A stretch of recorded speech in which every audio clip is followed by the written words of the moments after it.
कहानी का पूरा आनंद लेने के लिए कहानी के पिछले भागों को सुनना ना भूलें। कहानी के पिछले भागों का लिंक आपको नीचे कमेंट बॉक्स और डिस्क्रिप्शन बॉक्स में मिलेगा। तो चलिए आगे की कहानी शुरू करते हैं। जय श्री कृष्ण, जय श्री राधे, ओम नमः शिवाय, जय माता दी। विक्रांत तैयार होकर सीधे बाहर जाने को हुआ तो नीलिमा ने आवाज लगा दी, नाश्ता तो करके जाइए। नहीं जाइए नाश्ता, और आज टिफिन भी भेजने की जरूरत नहीं। इतना कहकर विक्रांत बाहर निकल गया। ये सारा सामान यहाँ क्यों रास्ते में पड़ा है, समेटा क्यों नहीं। दुकान पहुँचते ही विक्रांत दुकान के नौकर पर भड़क गया। सामान अभी तो आया है और मैं वही तो कर रहा हूँ सेठ जी। अच्छा ठीक है, जल्दी जल्दी हाथ चलाया करो। नौकर रामदीन आश्चर्य से उसे देखते हुए अपने काम में लग गया। कैसे हो यार, अर्जुन ने दुकान में आकर विक्रांत से हाथ मिलाते हुए कहा। क्या हो गया है यार, अपने पुराने दिनों को कितना अच्छा समय बिताते थे तीनों यार। हमारी दोस्ती को तो जैसे किसी की नज़र ही खा गई है। तुम यहाँ खपा बैठे हो, उधर सागर की तबीयत बहुत खराब चल रही है। जब से तुम नाराज हुए हो वो भी बुझा बुझा रहता है। तो अब उसने तुम्हें अपनी वकालत करने के लिए भेजा है। नहीं भाई, उसको तो पता भी ना होगा मैं यहाँ आया हूँ। ये तो उसकी हालत मुझसे देखी नहीं गई तो तुझे बताने आ गया। कोई ज़रूरत नहीं मुझे ये सब बताने की, ना ही अब मैं इन बातों पर भरोसा कर सकता हूँ। ठीक है यार, जैसी तेरी मर्जी, कहकर अर्जुन जाने को हुआ तो विक्रांत ने जेब में हाथ डालकर 1000 रुपये निकालकर अर्जुन की ओर बढ़ाते हुए कहा, ये ले, ये उसको दे देना। अर्जुन वो नोट देखता हुआ बाहर निकल गया। सब मुझे बेवकूफ़ समझते हैं, क्या पता मंगनी के बाद उसके साथ कितना घूमी फिरी होगी। वो घर आता होगा। बड़बड़ाते हुए विक्रांत ने काउंटर पर हाथ मारा तो घबराकर रामदीन पास आ गया। कुछ चाहिए था सेठ जी, उसने पूछा। नहीं, कुछ नहीं चाहिए, जा यहाँ से, अपना काम कर। विक्रांत का दिमाग ठंडा नहीं हो रहा था। नीलिमा की तुषार से सगाई वाली बात पर वह अंदर ही अंदर भबक रहा था। क्या बात है बेटा, विक्रांत नाश्ता नहीं करके गया है? कामिनी जी ने डाइनिंग टेबल पर बैठी नीलू से पूछा। नहीं, आज टिफिन भी भेजने से मना किया है। क्यों? कामिनी जी ने आश्चर्य से पूछा। सुबह सुबह बिना नाश्ते के तो वो रह नहीं सकता। तो आज क्या हुआ? गुस्से में है? हे भगवान, अब किस बात पर गुस्सा है? मेरी शादी से पहले एक मंगनी होकर टूटी थी। मम्मी जी, आपने ये बात इनको पहले क्यों नहीं बताई? इसी बात पर बहुत खपा है। अरे नहीं बताई, क्योंकि ऐसी मंगनी का तो कोई अस्तित्व ही नहीं था। भाई साहब ने बताया था 8 दिन में ही रिश्ता टूट गया था।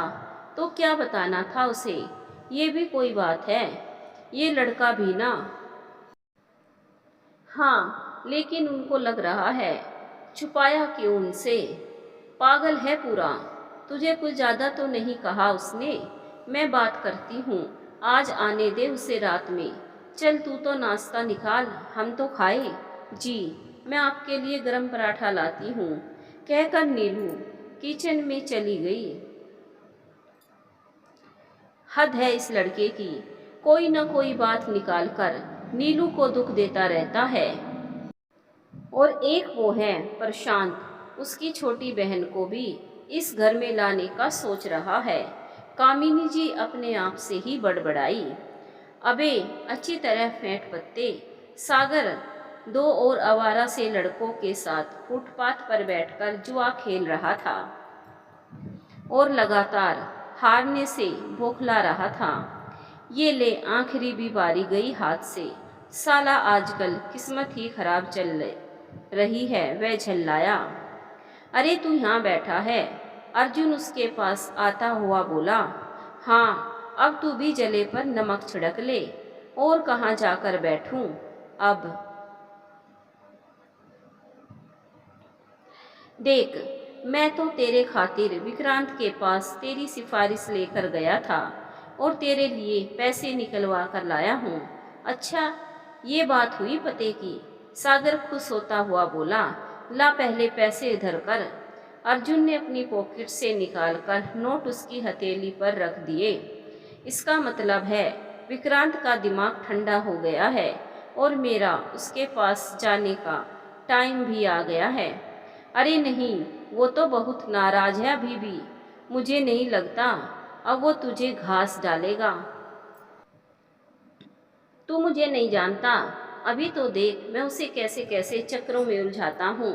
सागर हेकड़ी मारता हुआ बोला, आ तू बैठ मेरी जगह पर, अच्छी तरह खेलियो। और खुद उठकर चल दिया। विक्रांत की दुकान में दाखिल होने से पहले सागर ने चेहरा ऐसा बना लिया जैसे बड़ा बीमार हो और चलते ना बन पा रहा हो। नमस्ते बड़ी सरकार, ये रख तू अपने रुपये अपने पास। मुझे कोई मदद तुझसे नहीं चाहिए। पहले की बात और थी, एक हक था तो मांग कर भी ले सकता था, लेकिन अब बात और है। अब तो मुझे तेरी खैरात भी कबूल नहीं। वो विक्रांत से बोला। मैं दी हुई चीज वापस नहीं लेता, विक्रांत बोला। हाँ, लेकिन दोस्ती तो देकर वापस ले ली ना। कोई नहीं, एक बात याद रखना, मैं तेरा यार था, यार हूँ और याद रहूंगा। इतना कहकर सागर वहां से वापस जाने के लिए पलटा। अरे सुन तो सागर, बात सुन। लेकिन सागर नहीं रुका और वहां से निकल आया। आ गए, आप आ गए, नीलू ने विक्रांत के दुकान से लौटने पर देखकर बात करने की गरज से कहा। लेकिन विक्रांत बिना कोई जवाब दिए आगे बढ़ गया। क्या बात है, अब तुझे कुछ बोलने में भी फरेज होने लगा है, कामिनी जी बोली। मैंने सुना नहीं, सुना नहीं तो 5 फुट का जो भूत तेरे सामने खड़ा है वो तुझे दिखा भी नहीं, कामिनी जी ने गुस्से में कहा। किस बात पर गुस्सा दिखा रहा है तू? सबने मिलकर मुझे धोखा दिया है, मुझसे छुपाया है। क्या छुपाया और क्या धोखा दिया? मंगनी तो 4 दिन नहीं चली, उसका कोई औचित्य है? अरे तुझे धोखा नहीं, हीरे जैसी पत्नी दी है जिसने तेरा जीवन संवार दिया है। तेरी किस्मत खुल गई है, तेरे भाई बहन की जिंदगी संवारी है, तेरी माँ की इतनी सेवा करती है, घर को स्वर्ग बना दिया है। नालायक, उसकी कद्र करना सीख। बात बेबात उस पर गुस्सा दिखाता रहता है, तुझे शर्म नहीं आती? तेरे पास सिवाय गुस्से के और है क्या? कामिनी जी ने गुस्से में विक्रांत को डांटते हुए कहा। उनकी फटकार सुनकर बिना कुछ बोले विक्रांत चुपचाप अपने कमरे में चला गया। कामिनी जी ने अपनी बहू नीलू को प्यार दिया तो नीलू भावुक होकर उनके गले लग गई। आप बहुत लेट तक बैठकर स्टडी करते हैं। प्रशांत को अपने घर की लाइब्रेरी में अकेले बैठे पढ़ता देखकर मीनू बोली।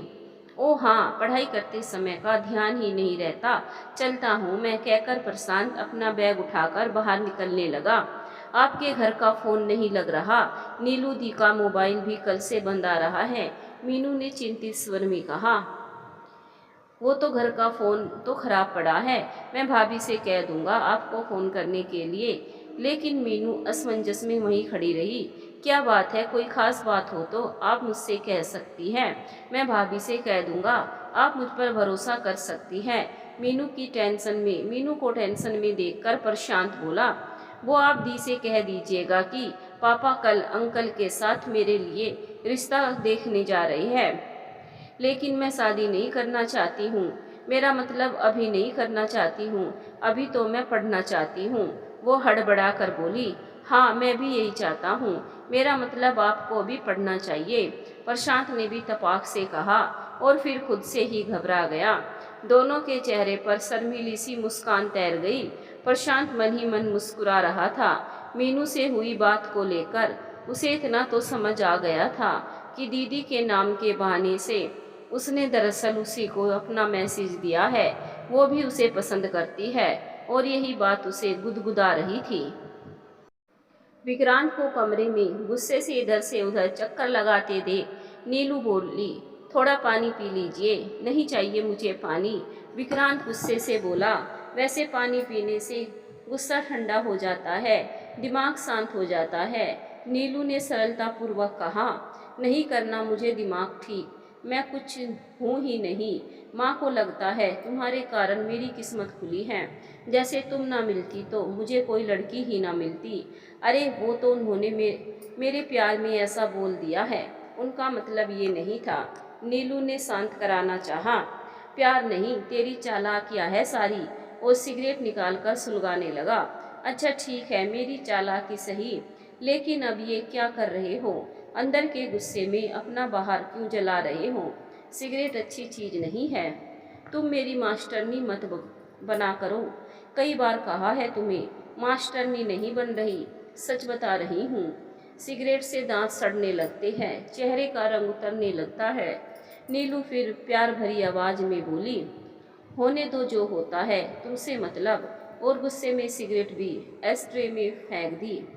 मुझसे ही तो मतलब है, अगर आपको कुछ हुआ तो मेरा क्या होगा? अरे अब आप कहाँ जा रहे हो? विक्रांत को कमरे से बाहर जाते देखकर नीलू बोली, कहीं भी जाऊं, तुम्हें हर बात बतानी जरूरी नहीं है। विक्रांत ने गुस्से में कहा और कमरे से बाहर निकल गया। प्रशांत घर के अंदर आया तो विक्रांत गुस्से से तेजी से उसके पास से निकलकर बाहर चला गया। प्रशांत मुड़कर उसे देखता ही रह गया। कामिनी जी ने भी अपने कमरे में उसे इस तरह बाहर जाते हुए देखा।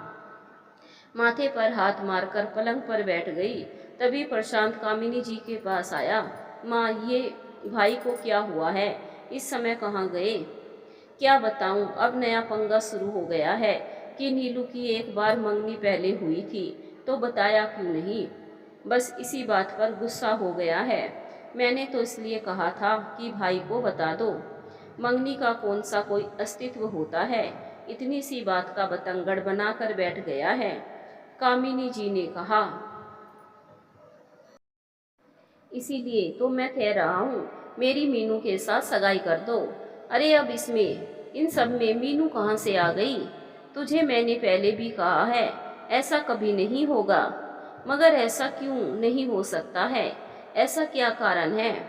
तेरा दिमाग खराब है। एक बेटी इस घर में इतनी परेशान है, दूसरी को उसके पापा क्यों यहाँ देंगे? मेरी तो हिम्मत ही नहीं होगी उनसे इस बारे में बात करने की।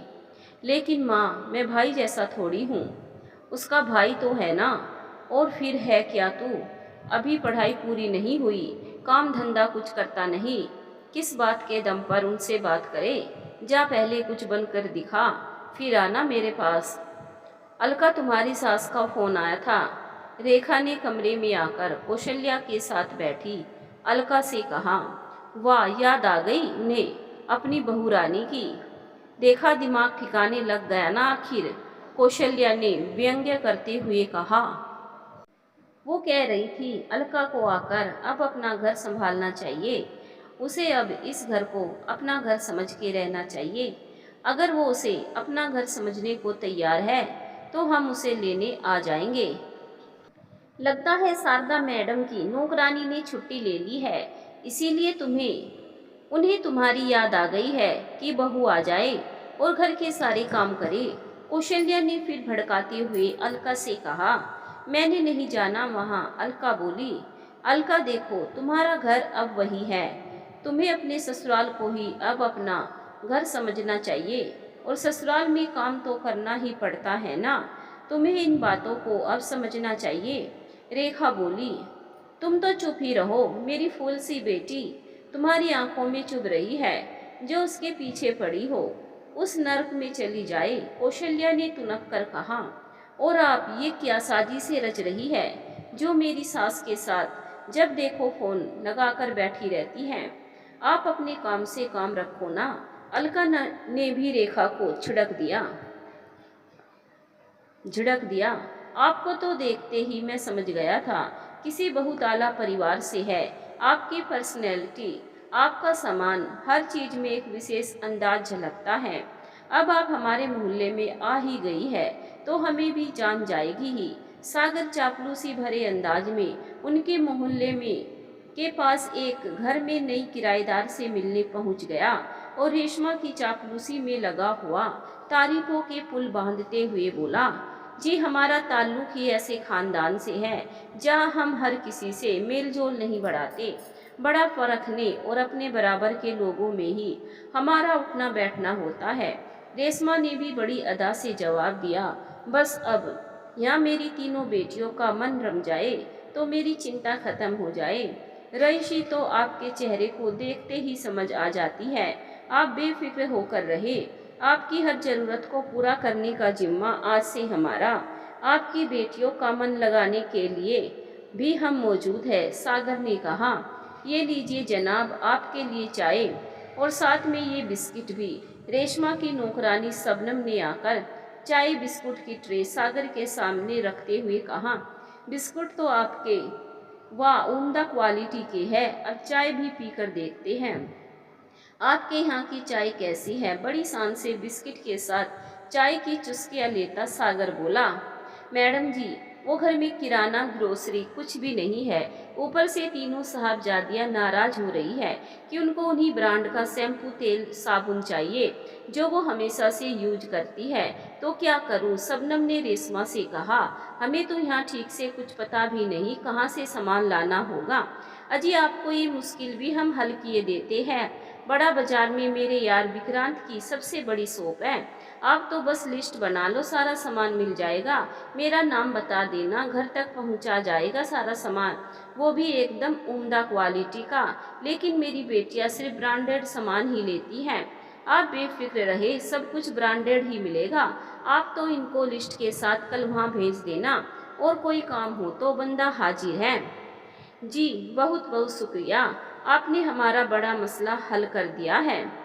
अम्मी ये क्या, यहाँ मैं बोर हो रही हूँ, रेशमा की बेटी सना ने बैठक में कदम रखते हुए कहा और सागर को बैठा देखकर जल्दी से दुपट्टे से सर ढकने लगी। अरे आओ आओ बेटा, इनसे क्या पर्दा, ये तो तुम्हारे सागर भाई साहब हैं, रेशमा ने सना से कहा और सागर को उसका परिचय देते हुए बोली, ये मेरी बड़ी बेटी सना है, ग्रेजुएशन इसने पूरी कर ली है। मेरी दूसरी बेटी जोया अभी कॉलेज के दूसरे साल में पढ़ रही है और मेरी तीसरी बेटी तबस्सुम अभी 10वीं क्लास में है। सागर की तो आंखें सना की खूबसूरती देखकर फटी की फटी रह गई। क्या बात है विक्रांत, ऐसे क्या मुंह लटकाए घूम रहा है? तूने तो रात को आवारागर्दी करना भी छोड़ दिया था, फिर आज यहाँ कैसे? सागर ने विक्रांत को पूछा, जो घर से नाराज होकर दोबारा अपने पुराने अड्डे पर जा पहुंचा था, जहाँ पहले वो दोस्तों के साथ रातों को बैठा करता था। अरे मेरा तो जीना मुहाल हो गया है, पढ़ी लिखी बीवी क्या ले आया, मैं तो जैसे कुछ हूँ ही नहीं। माँ कहती है ये तो किस्मत से मुझे नीलू मिली है, वरना मैं तो कुंवारा ही मर जाता। पता नहीं उसने क्या घोल कर पिला दिया है, पूरा घर उसकी मुट्ठी में है। ये पढ़ी लिखी बीवियां ऐसी ही होती है, अब आरती को ही देख लो, झूठ और बेहयाई की कोई लिमिट नहीं। मैं तो उसे इसलिए बर्दाश्त कर रहा हूँ कि 2 बच्चे हैं, लेकिन मुझे बर्दाश्त करने की जरूरत नहीं। सागर ने कहा, क्या करूँ समझ नहीं आता। ये देख, ये पढ़ी लिखी बीवियां समझती हैं वो आदमी को बांध कर रख सकती है, उन्हें ये नहीं पता मर्द जहाँ चाहे लंगर डाल सकते हैं। ये इस बहती नाव को ज़्यादा रोक नहीं सकती, और एक बार आदमी दूसरी तरफ रुख कर ले तो फिर देखो कैसे मिमियाने लगती है। अरे नहीं भाई, मैं ये सब नहीं कर सकता, तुझे कुछ करने की जरूरत ही क्यों होगी, तेरा ये यार किस दिन काम आएगा। तो हुक्म तो कर, एक से एक हीरोइनों की लाइन लगा दूंगा तेरे लिए। और देख, तू तू तो ये जो तेरी पढ़ी लिखी बीवी है ना, इसे छुटकारा पा ले, तलाक कराने का जिम्मा मेरा। अच्छे अच्छे वकीलों को जानता हूँ, ऐसे ऐसे गुल निकाल कर तलाक कराऊंगा कि खून के आंसू रुला देगा उसको। नहीं यार, मैं ये तलाक वलाक के झंझट में नहीं पड़ना चाहता। देख ले जैसे तेरी मर्जी, अपना तो काम मशवरा देना है, सो दिया, आगे तुम जो भी चाहो। यहाँ विक्रांत जी कौन है, हमें उनसे मिलना है। सबनम जो सना के साथ विक्रांत की दुकान पर पहली बार आई थी, ने विक्रांत से ही पूछा, जी कहिए, मैं विक्रांत हूँ, किस बाबत आप मिलना चाहती है? विक्रांत ने गौर से दोनों को देखते हुए कहा, ये सामान चाहिए था, आपका बहुत नाम सुना है, मार्केट में आपकी दुकान की बहुत तारीफ सुनी है, तो इसीलिए हम यहाँ चली आई। हमें दरअसल ये सारा सामान चाहिए, लेकिन सामान सारा ब्रांडेड क्वालिटी का ही हो। इतना कहते हुए सबनम ने लिस्ट विक्रांत को दे दी। आप निश्चिंत रहे, क्वालिटी आपको बेस्ट ही मिलेगी, मैं अभी निकलवाई देता हूँ सारा सामान, कहकर विक्रांत ने लिस्ट रामदीन को दे दी निकालने। सबनम मैं जरा अंदर सामान देख लेती हूँ, कहकर सना आगे बढ़ गई। आप क्या नए आए हैं यहाँ? पहले कभी देखा नहीं आपको। और मेरे बारे में किसने आपको बताया? विक्रांत ने शबनम से पूछा। हाँ जी, हम लोग नए आए हैं, अभी तो 7-8 दिन ही हुए हैं आकर। हमारी मैडम जज साहब की विधवा है, उनकी 3 बेटियां हैं। आपके बारे में हमें सागर ने बताया था। लगता है आप दोनों ने गहरी दोस्ती है। वे आपकी बहुत तारीफ कर रहे थे। हम लोग उन्हीं के मोहल्ले के पास रहने आए हैं, शबनम बोली। ओह अच्छा अच्छा, लीजिए ये आपका सारा सामान। विक्रांत ने थैले शबनम को देते हुए और दोनों सामान लिए बाहर निकल गई। उसी वक्त सागर का भी आना हुआ तो वो बोला, क्या बात है विक्रांत, बड़ी बड़ी हस्तियां दस्तक दे रही हैं, शायद इसीलिए चेहरे पर रौनक है। कौन सी हस्ती, किसकी बात कर रहे हो? विक्रांत ने पूछा। अबे ये जो अभी खूबसूरत कन्या निकल कर गई है, मैं उसकी बात कर रहा हूँ। और किसकी? ओ वो जज साहब की बेटी। तुम्ही ने तो पता नहीं क्या क्या तारीफ कर दी मेरे नाम की। क्या जरूरत थी? तेरी नहीं करता तो क्या उस टुच्चे अर्जुन की तारीफ करता? अपना यार है ही, तारीफ के काबिल तो क्यों नहीं कहूँगा। खानदानी रईस, पढ़े लिखे लोग हैं, अपने तो मोहल्ले की शान बढ़ गई है। रामदीन 2 चाय लाना, सागर ने आवाज लगाई। अरे नहीं, अभी चाय रहने दे, अभी तो जज साहब के घर जाना है। कोई मर्द नहीं है घर में, छोटे मोटे काम को लेकर परेशान होती है। अपना तो नेचर तू जानता है, सबकी मदद करने को तैयार।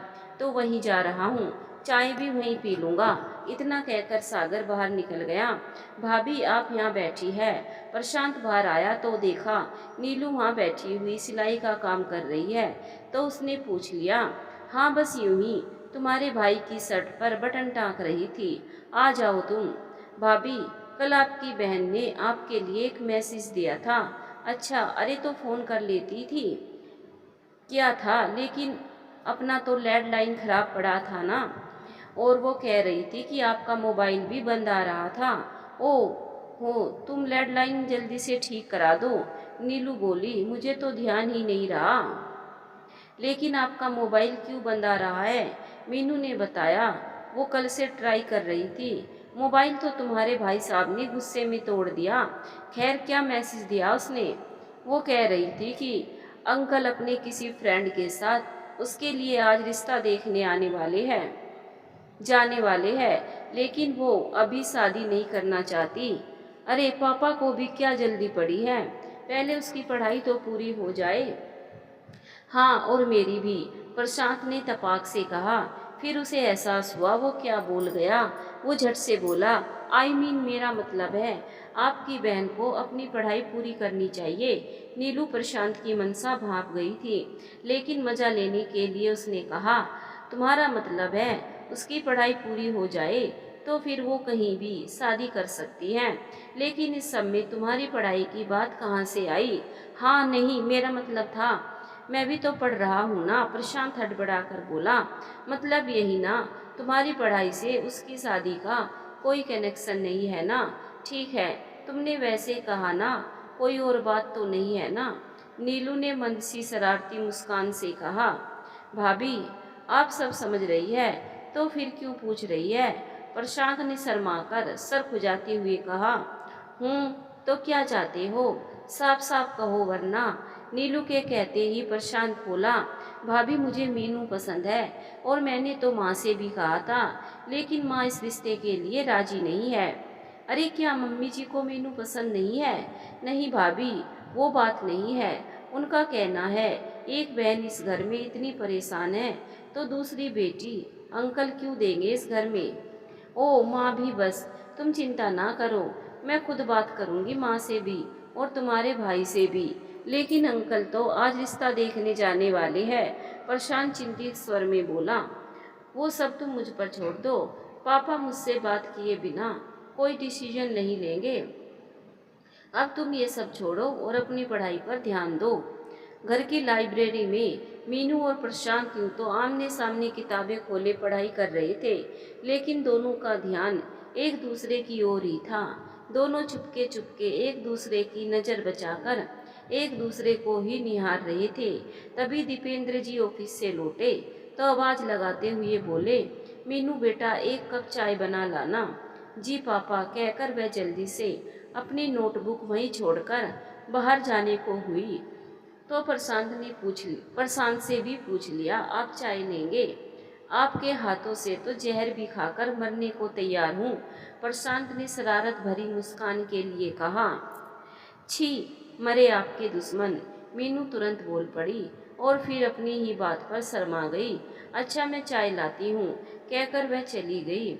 मीनू की नोटबुक सामने ही रखी देखकर प्रशांत उठाकर पन्ने पलटने लगा तो अभी अभी जो पन्ना खुला पड़ा था उस पर मीनू ने जगह जगह अपना और प्रशांत का नाम जोड़कर लिखा हुआ था। यह देखकर प्रशांत भी मुस्कुरा उठा और उसने भी उसी पृष्ठ के सामने वाले पेज पर अपना और मीनू का नाम लिखकर दिल और तीर का निशान बना दिया। प्रशांत के चले जाने के बाद जब मीनू ने अपनी नोटबुक खोलकर देखी तो प्रशांत का इशारे में इजहारे मोहब्बत देखकर झूम उठी। मम्मी जी, आपको मीनू अपने प्रशांत के लिए पसंद नहीं क्या? नीलू ने कामिनी जी से पूछा। अरे कैसी बातें करती हो, वो तो तुम्हारी ही छाया है, बहुत प्यारी बच्ची है। लेकिन बेटा, विक्रांत की वजह से जो तुम यहाँ इतना घुट रही हो, ऐसे में तुम्हारे पापा से मैं दूसरी बेटी कैसे मांग सकती हूँ? अच्छा, और आपसे ये किसने कह दिया कि मैं यहाँ घुट रही हूँ? मैं तो बहुत खुश हूँ। आपका प्यार प्रशांत और गरिमा जैसे छोटे भाई बहन की मोहब्बत के आगे छोटी मोटी तकलीफ तो कुछ मायने नहीं रखती। सच, मैं तो यही सोचकर परेशान थी कि तुम इस रिश्ते के लिए कभी हाँ नहीं कहोगी। अगर तुम्हें मंजूर है तो मुझे क्या एतराज हो सकता है? कामिनी जी ने खुश होते हुए कहा। दीवार की आड़ में छुपकर माँ और भाभी की बातें सुनता हुआ प्रशांत भी खुश हो उठा। किस रिश्ते की बात पर इतनी खुशी मनाई जा रही है? विक्रांत ने घर में प्रवेश करते हुए कामिनी जी और नीलू की बात सुनते हुए पूछा। अरे, अपने प्रशांत के लिए, इसकी छोटी बहन है ना महिमा, उसी की बात कर रहे हैं। कामिनी जी खुश होते हुए बोली। तुम्हें मना किया था ना मैंने, फिर वही बात। विक्रांत ने गुस्से में नीलू से कहा। अरे, उसे क्यों आंख दिखा रहा है तू? बुराई क्या है उसमें? कामिनी जी ने डपटते हुए कहा। एक आ गई ना वहाँ से इस घर में, बस अब और नहीं। प्रशांत की शादी में अपनी पसंद से किसी अच्छे रईस घर में करूँगा। लेकिन भाई, मैं तो मीनू को पसंद करता हूँ, उससे शादी करना चाहता हूँ। विक्रांत की बात सुनकर विचलित हो उठा प्रशांत झट से दीवार के पीछे से निकलकर विक्रांत के सामने आकर बोला। चुप रहो तुम, मैंने जो कह दिया बस कह दिया। अगर तुम लोगों ने अपनी मर्जी की तो मैं इस शादी में शरीक नहीं होऊंगा। गुस्से से विक्रांत इतना कहकर ऊपर अपने कमरे में चला गया। ले आई सारा सामान। रेशमा ने शबनम और सना के आने पर पान की गिलोरी मुंह में चबाते हुए पूछा। कैसी दुकान है? और जिसकी बड़ी तारीफ कर रहा था वो सागर, वो कैसा है? क्या दुकान है? किराने की मामूली सी दुकान है। और क्या है? सना बोली। हाय राम बेबी, ऐसा तो ना बोलो। मैडम, इतनी बड़ी दुकान, क्या गजब का सुपरमार्केट ही समझो। बेबी की सारी ब्रांड्स का सामान वहाँ मौजूद था और वो विक्रांत किसी फिल्मी हीरो से कम नहीं लग रहे थे। स्वभाव से तो इतने अच्छे बोले। आप तो फ़ोन करके भी सामान की लिस्ट लिखा लिया करो तो सामान घर पहुँचा दिया जाएगा। शबनम बोली। अच्छा। रेशमा खुश होते हुए बोली। इसका मतलब है बड़ी आसामी है। आइए आइए, आपकी ही बातें हो रही थी, ये लीजिए पान। रेशमा ने सागर के आने पर अपने पास रखी पानदानी में से एक पान निकालकर उसकी ओर बढ़ाया। अरे मैडम जी, आपकी यही मोहब्बत और ये छोटे छोटे पान ही तो हमें यहाँ खींच लाते हैं। और फिर ले आई सारा ब्रांडेड सामान। मैंने गलत तो नहीं कहा था ना? सागर ने पान चबाते हुए शबनम की ओर देखकर पूछा, जो पास ही कुर्सी पर बैठी थी। जी, आपका शुक्रिया। शबनम और सना दोनों ही तारीफ कर रही है दुकान की, सामान की और दुकानदार की भी। क्या नाम बताया था? हाँ, विक्रांत बाबू, रेशमा बोली। आखिर हम भी ऐसे वैसे से थोड़ी दोस्ती करते हैं, डिंग हाँकते हुए सागर बोला। शादी हो गई है? रेशमा ने पूछा। वो तो मेरे पिता ने मेरी छोटी उम्र में ही कर दी थी, 2 बच्चे भी जल्दी हो गए, सागर बोला। हम आपके नहीं विक्रांत बाबू से की पूछ रहे हैं। हाँ, हो तो गई है, हाल ही में हुई है, लेकिन खुश नहीं है वो। जबरदस्ती का ढोल गले बांध लिया है। उसे पसंद नहीं था रिश्ता, लेकिन घर वालों की जोर जबरदस्ती तो आप समझती है ना। बेचारा तलाक लेने की फिराक में है। हाय राम, जितनी सुंदर सूरत उतनी सुंदर सीरत, लेकिन हिम्मत तो देखो विक्रांत बाबू की। शबनम बोली, मम्मी ये देखो ना, दुकानदार ने कुछ का कुछ सामान दे दिया है और मेरी क्रीम भी नहीं आई। थैले में कुछ सामान ले आकर सना ने रेशमा के आगे रख दिया और बोली, अब क्या करूं मैं? कोई मसला नहीं, मैं एक्सचेंज करा लाऊंगा, आप बेफिक्र रहे। सागर सना की खूबसूरती को आंखों में भरते हुए उससे बोला, थैंक यू भाई साहब। सना की आवाज़ सुनकर उसने जल्दी से शबनम से कहा, और आज आप चाय नहीं पिलाएगी? जी अभी लाई, कहकर शबनम चाय लेने अंदर चली गई। भाभी ये शिवम है ना? चौंकते हुए अलका ने मॉल के बाहर अपनी बाइक पर एक लड़की के साथ शिवम को जाते देखा तो साथ आई रेखा से बोली, वो दोनों शॉपिंग के इरादे से वहाँ आई थी। और ऑटो से उतरते ही अलका की नज़र शिवम पर पड़ गई। हाँ, लग तो वही रहे हैं। रेखा ने भी दूर जाती बाइक की ओर देखते हुए कहा, लेकिन ये लड़की कौन है जो शिवम के साथ इस बेतकल्लुफी से बाइक पर बैठी है? देखा भाभी, शिवम किसी और लड़की के चक्कर में पड़ गया है। अलका रुआसी होकर बोली, मुझे नहीं करना शॉपिंग, और रोने लगी। अच्छा ठीक है, ऐसे ही ना कुछ भी सोचकर परेशान हो जाओ। चलो घर चलते हैं, घर चलकर बात करते हैं। रेखा ने उसे ढांढस बंधाते हुए कहा। हेलो, नीलू ने विक्रांत को फोन लगाया, जो दुकान में अपने काम में व्यस्त था। हाँ बोलो, विक्रांत ने नीलू की आवाज़ सुनकर कहा। आज शाम को थोड़ा जल्दी आ सकते हैं आप? मुझे पापा से मिलने जाना था। तुम्हारा चहीता प्रशांत रोज जाता है ना वहाँ, तो उसी के साथ चली जाओ। जी ठीक है, नीलू ने इतना कहकर फ़ोन काट दिया। क्या बात है, चाय भी तैयार? वाह, नीलू ने मीनू जो किचन में चाय बना रही थी को टोका। हाँ, वो पापा को का खास मेहमान भी इस वक्त आता है ना, तो इसीलिए। ओह अच्छा, सिर्फ पापा के मेहमान होने की वजह से इतनी खातिरदारी हो रही है? नीलू ने मुस्कुराते हुए कहा। आपका प्यारा देवर भी तो है ना वो है। सही है, पापा का मेहमान, तुम्हारी दी का देवर, तुम्हारा तो कुछ नहीं है ना? नहीं, मुझसे क्या मतलब? हाँ ये तो है। अच्छा, मुझे तुम्हारा मैसेज मिला था, तो सोच रही हूँ पापा से कहती हूँ जाकर देख ले रिश्ता। बोली, नहीं दी, मुझे नहीं करनी शादी, पढ़ना है अभी।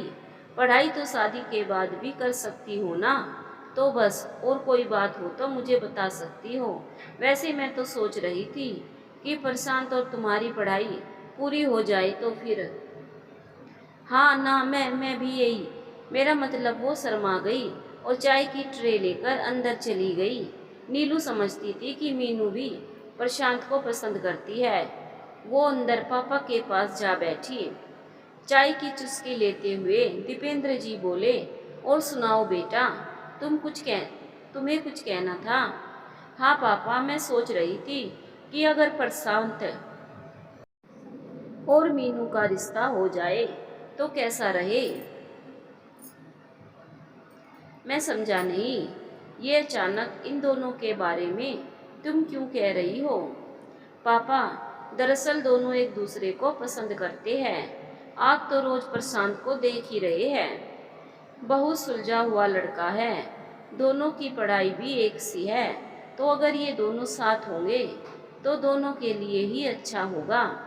वो तो ठीक है बेटा, लेकिन तुम्हारे घर वाले विक्रांत, उन्हें ये रिश्ता मंजूर होगा? हाँ पापा, उनको क्या इनकार होगा। माँ भी मीनू को बहुत पसंद करती है। और विक्रांत, उसका क्या ख्याल है? पापा, हमें तो प्रशांत और मीनू की खुशी के बारे में सोचना है ना।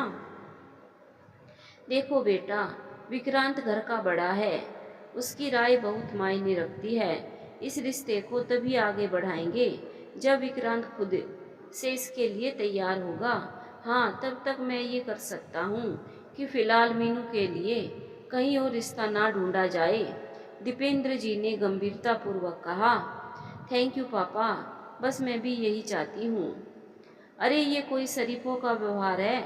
बहू को तो तंग करके घर से निकाल दिया और अब उनका बेटा किसी और लड़की को घुमा रहा है। शर्म नहीं आती इनको। बड़ी आई थी यहाँ लेक्चर देने, कौशल्या भड़कते हुए बोली। लेकिन मम्मा, ये शिवम किसी दूसरी लड़की के चक्कर में पड़ जाएगा, मैंने सोचा नहीं था। अब मैं क्या करूं? करना क्या है? हमने इतना दहेज इसीलिए थोड़ी दिया था कि वो तुझे छोड़ दूसरे के चक्कर में पड़ जाए। क्या हर वक्त दहेज दहेज करती रहती हो? दहेज का क्या है, वो तो दूसरी लड़की भी लेकर आ सकती है ना। अलका ने कहा।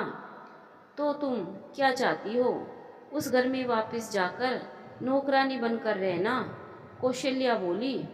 मुझे नहीं पता, लेकिन मुझे शिवम वापस चाहिए। अलका जिद करती सी बोली। देखो, इसलिए मैंने कहा था अपने पति को छोड़कर आना गलत है। तुमने जो जगह खाली की, जिस वजह से दूसरी लड़की को मौका मिल गया वो जगह लेने का, रेखा बोली। तुम तो चुप ही रहो, कौशल्या ने गुस्से से रेखा से कहा। और तुम भी ये रोना धोना बंद करो। हम जाएंगे तुम्हारी सास से पूछने। ये क्या तरीका है? क्या बात है विक्रांत, बड़ी जल्दी में लग रहे हो। मैं मिलने आया हूँ और तुम निकलने की तैयारी में हो। विक्रांत को जल्दी जल्दी सब कुछ समेटकर उठते देख दुकान में दाखिल होते सागर ने उसके सामने काउंटर पर एक पैकेट रखते हुए टोका। यार, मंडी जाना है माल लेने, मुझे पहले ही देरी हो गई है। और ये क्या है? उसने पैकेट की ओर देखते हुए पूछा। तुम्हारे नौकर रामदीन ने कुछ चीज़ें गलत गलत सलत दे दी थी। वो जब सना अपनी नौकरानी के साथ तेरी दुकान पर आई थी सामान लेने, वही एक्सचेंज कराने लाया हूँ। वो परेशान हो रही थी। रामदीन को बोलकर बदल दे। और सुन, एक काम करना, ये सामान तू खुद उनके घर भी पहुँचा आना। मुझे असल में अपनी बेटी को डॉक्टर के पास लेकर जाना है, नहीं तो तुझे नहीं कहता। अरे यार, मुझे कहाँ फंसा रहा है? मेरे पास तो वैसे ही टाइम नहीं है, विक्रांत झुंझलाते हुए बोला। भले लोग हैं, जाते जाते पैकेट दे आना। ये एक काम तो बोल रहा हूँ तुझे, इतना तो कर दियो। वो महिलाएं कहाँ बार बार परेशान होती रहेगी। हाँ, ला पेपर दे मुझे, एड्रेस भी लिख देता हूँ, भूलना नहीं, चले जाना, कहकर सागर बाहर निकल गया।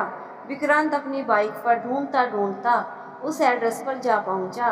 दरवाजे पर दस्तक देते ही शबनम ने दरवाज़ा खोला और सामने विक्रांत को खड़ा देखकर चहक उठी। अरे आप आइए ना। नहीं, मैं बस ये पैकेट देने आया था। पैकेट शबनम को पकड़ाते हुए विक्रांत बोला। मैं चलता हूँ। अरे अरे, ऐसे कैसे? मैडम को पता चला कि आप आए थे और मिले बिना चले गए तो मुझ पर नाराज होगी कि अंदर बुलाया नहीं। 2 पल तो आइए, मैडम से मिलकर चले जाना। शबनम बोली। प्लीज आइए ना। इतना इसरार सुनकर विक्रांत अंदर चला आया। आइए बैठिए, मैं आती हूँ, कहकर बैठक में विक्रांत को भौचक्का छोड़कर अंदर चली गई। विक्रांत की तो आंखें फटी की फटी रह गई। इतनी खूबसूरत सजावट, महंगा फर्नीचर, पेंटिंग्स सब देखते हुए वो चकरा रहा था। अरे आप अभी तक खड़े हैं? शबनम बोली। बैठिए ना। और ट्रे में लाई ठंडा शरबत का गिलास विक्रांत की ओर बढ़ा दिया। अरे आप इतना तकल्लुफ़ क्यों कर रहे हैं? विक्रांत बोला। तकल्लुफ़ कैसा? आप इतनी गर्मी और धूप में आए हैं तो ठंडा पानी तो बनता है ना। आप ये लीजिए, मैं मैडम को बुलाती हूँ। शबनम इतना कहकर अंदर चली गई। उसने जाकर रेशमा से कहा, विक्रांत बाबू आए हैं। ठीक है, उन्हें बैठाओ, शरबत पिलाओ, मैं आती हूँ। और अपना हुलिया मेकअप ठीक करने लगी। कौन आया है? तभी सना ने आकर रेशमा से पूछा।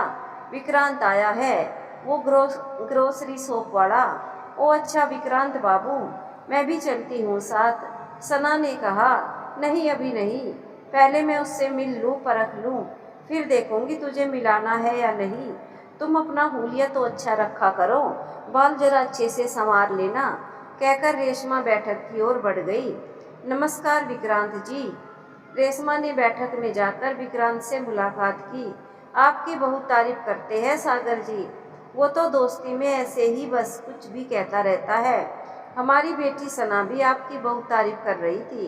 कह रही थी काफ़ी बड़ी दुकान है। और बताइए कुछ अपने बारे में। जी हम तो यहाँ के बहुत पुराने रहने वाले हैं। मकान तो पिताजी अपने जीवन काल में ही बना कर गए थे। मेरी पहले जो एक दुकान थी, कारोबार बढ़ने से उसे किराए पर चढ़ाकर ये बड़ी दुकान खरीद ली। गांव में थोड़ी खेती बाड़ी है, उससे भी पैसा आता रहता है। बस ईश्वर की कृपा है। वाह क्या बात है, जैसा सुना था वैसा ही पाया है आपको। अच्छा मुझे इजाज़त दीजिए, मैं चलता हूँ, विक्रांत बोला। अरे नहीं, चाय जो बन रही है वो कौन पिएगा, मैं देखती हूँ अभी तक सना चाय लेकर क्यों नहीं आई, कहकर रेशमा अंदर चली गई। नमस्ते विक्रांत जी, कहकर सना विक्रांत के साथ ही सोफे पर बैठ गई। तभी शबनम चाय की ट्रॉली ले आई तो सना चाय बनाने लगी। कितनी शक्कर लेंगे आप, उसने विक्रांत से पूछा। जी 2 चम्मच। अरे वाह, मैं भी चाय में 2 चम्मच ही लेती हूँ, कहकर सना ने चाय का कप विक्रांत की ओर बढ़ा दिया। और आपका सामान आपने चेक कर लिया, विक्रांत सना की उपस्थिति में शर्माया सा सकुचाता सा बोला। जी ये तो आपका बड़प्पन है, जो आप खुद चलकर सामान देने आए हैं। आपके व्यवहार से ही जाहिर होता है आपकी एजुकेशन तो बहुत ज़्यादा होगी। लेट मी गैस, आपने मास्टर्स तक की तो पढ़ाई की ही होगी। आपकी पर्सनैलिटी देखकर ऐसा अंदेशा होता है जैसे कोई प्रोफेसर हो। सना अदाओं के साथ साथ विक्रांत की तारीफों के पुल बांधती जा रही थी। मन ही मन खुश होता विक्रांत ऊपर से बोला, अरे नहीं, मैं तो एक सादा सा इंसान हूँ। हीरे को कहाँ खबर होती है वो कितना कीमती है। इस तरह मीठी बातों के जाल में विक्रांत भी खुश होकर उलझता रह गया था। दीदी किचन में, मम्मी आपको बुला रही है, उनको आपकी मदद चाहिए खाना बनाने में, तबस्सुम बोली। लेकिन फिर विक्रांत जी क्या अकेले बैठेंगे यहाँ, सना बोली। नहीं मैं चलता हूँ, बहुत लेट हो रहा हूँ मुझे, विक्रांत उठते हुए बोला। लीजिए विक्रांत भाई साहब, आपके लिए ही तो जाफरानी पुलाव और नरगिसी कोफ्ते बन रहे हैं। आज तो आपको खाना यही खाकर जाना होगा, जोया भी अदाएं बिखेरते हुए बोली। मेरे लिए अब तो विक्रांत की खुशी का कोई ठिकाना ना रहा। इतना मान सम्मान, इतनी आओ भगत। भाभी, वो आपने अंकल से बात की मेरे और मीनू के बारे में, बताइए ना क्या कहा उन्होंने। प्रशांत भाभी के पीछे पीछे घर में दाखिल होते हुए ही पूछने लगा। हाँ की थी, गंभीर स्वर में नीलू बोली। तो क्या कहा उन्होंने। वो कह रहे हैं प्रशांत की ना तो अभी पढ़ाई पूरी हुई है, ना कोई कामकाज करता है ऐसे में। लेकिन मैं पढ़ तो रहा हूँ ना, पढ़ाई पूरी करके डॉक्टर भी बनूंगा। आप समझाइए ना उनको। अंकल के इनकार के ख्याल से ही प्रशांत विचलित हो उठा था। मैंने भी यही कहा। अब तुम्हें मुझसे प्रॉमिस करनी होगी कि तुम पूरी मेहनत से पढ़ाई करोगे। थैंक यू भाभी, लेकिन भाई को कैसे मनाएंगे, प्रशांत चिंतित स्वर में बोला। उनसे तो मैं अब तुम्हारा अच्छा रिजल्ट आने के बाद ही बात करूंगी। मुश्किल से 2 कदम ही आगे बढ़ाए थे कि नीलू को लगा सब कुछ घूम रहा हो। जब तक मैं प्रशांत संभालता वह वहीं चक्कर खाकर गिर गई। माँ, गरिमा, जल्दी आओ, प्रशांत ने घबराकर वहीं से आवाज़ें लगाई। बड़ी मुश्किल से नीलू को होश में लाकर अंदर जाकर लिटाया और डॉक्टर को बुलाया। डॉक्टर क्या हुआ नीलू को, कामिनी जी ने नीलू का मुआयना करती डॉक्टर साहिबा से पूछा। घबराने की कोई बात नहीं है, कमजोरी की वजह से चक्कर आ गया है, डॉक्टर शिल्पी जिंदल ने कहा। घबराना, मेरी तो जान ही निकल गई है इसे इस तरह देखकर। आप अच्छी तरह मुआयना करें, इसे कुछ हुआ तो हमारा तो पूरा घर ही बीमार पड़ जाएगा, कामिनी जी ने कहा। खाना सबको खिलाने में लगी रहती है, लेकिन अपनी सेहत का इसे कोई होश नहीं रहता। चिंता ना करे, मैंने ये सब ताकत की दवाइयाँ लिख दी है, लेकिन इनके साथ साथ इन्हें अपने खान पान का भी पूरा ख्याल रखना होगा। इन्हें किसी तरह का स्ट्रेस नहीं लेना चाहिए। डॉक्टर ने दवाइयों का पर्चा कामिनी जी के हाथ में देते हुए कहा। लेकिन हुआ क्या है इसे? कुछ नहीं, आप दादी बनने वाली हैं। डॉक्टर ने कहा। क्या? कामिनी जी का तो खुशी का कोई ठिकाना न रहा। मेरी बच्ची, नीलू की बलाई लेती कामिनी जी खुशी से झूम उठी। तुझे नहीं पता तूने कितनी बड़ी खुशी मेरी झोली में डाल दी है। मैं अभी सारी दवाइयाँ मंगाती हूँ। कहते हुए वो पर्चा लेकर प्रशांत को आवाजें देती कमरे के बाहर बेचैन खड़े प्रशांत और गरिमा के पास आ गई। माँ, क्या कहा डॉक्टर ने? भाभी ठीक है ना? हाँ हाँ, सब ठीक है। ये ले पर्चा, जल्दी से सारी दवाएं जाकर ले आ। भाभी ठीक है, तो फिर इतनी सारी दवाइयाँ क्यों? पर्चा देखते हुए प्रशांत बोला। क्योंकि तू चाचा बनने वाला है। सच?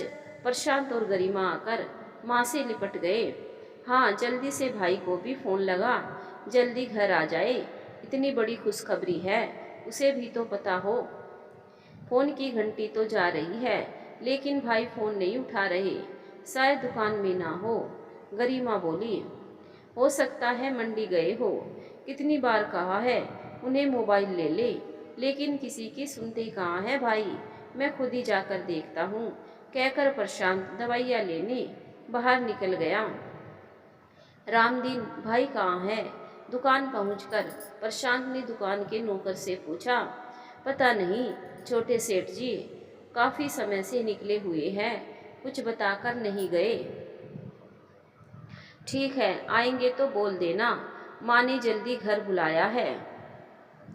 जी, सब खैरियत तो है? रामदीन ने पूछा। हाँ, सब खैरियत है, आप बस उन्हें जल्दी घर भेज देना, कहकर प्रशांत बाहर निकलकर दवाइयों की दुकान पर और बढ़ गया। नीलू के चेहरे पर भी खुशी की लहर दौड़ रही थी। ईश्वर ने इतनी बड़ी खुशी दी है, अब शायद विक्रांत के व्यवहार में भी कुछ बदलाव आ जाए। वो सोचने लगी। क्या बात है, ऐसे मुंह लटकाए क्यों बैठी हो कौशल्या? दीनदयाल जी ने बेड पर मुंह बनाए बैठी पत्नी से पूछा। कोई खुशी वाली बात हो, जिंदगी में तो खुश रहूं ना, कौशल्या झल्लाते हुए बोली। ओहो, क्या हो गया अब? सब कुछ तो तुम्हारी मर्जी से होता है, फिर रोना किस बात का? आपके दामाद साहब किसी और लड़की को अपनी बाइक पर बैठाकर घुमा रहे हैं। आज अलका और रेखा ने बाजार में अपनी आंखों से देखा है। ओ, ये तो बहुत बुरा हुआ। बस इतनी बड़ी बात सुनकर ये रिएक्शन। बेटी की कोई फिक्र नहीं हो रही आपको? कौशल्या चिढ़कर गुस्से में बोली। देखो कौशल्या, जो करतूतें तुम्हारी बेटी और जो रवैया तुमने उसके प्रति रखा हुआ है, उसके बदले में तो ये सब होना ही था। ना तुम्हारे अंदर झुकने की भावना है, ना तुमने बेटी को झुकना सिखाया।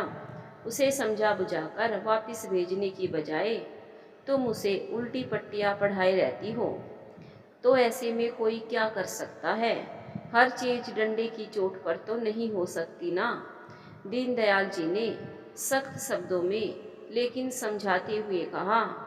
हाँ ठीक है, लेकिन अब आप कुछ तो कहो, उन लोगों से जाकर बात तो करो। कौशल्या नम्र स्वर में बोली। ये हुआ ना सही लहजा, अब मैं देखता हूँ, तुम भी अलका को समझाओ।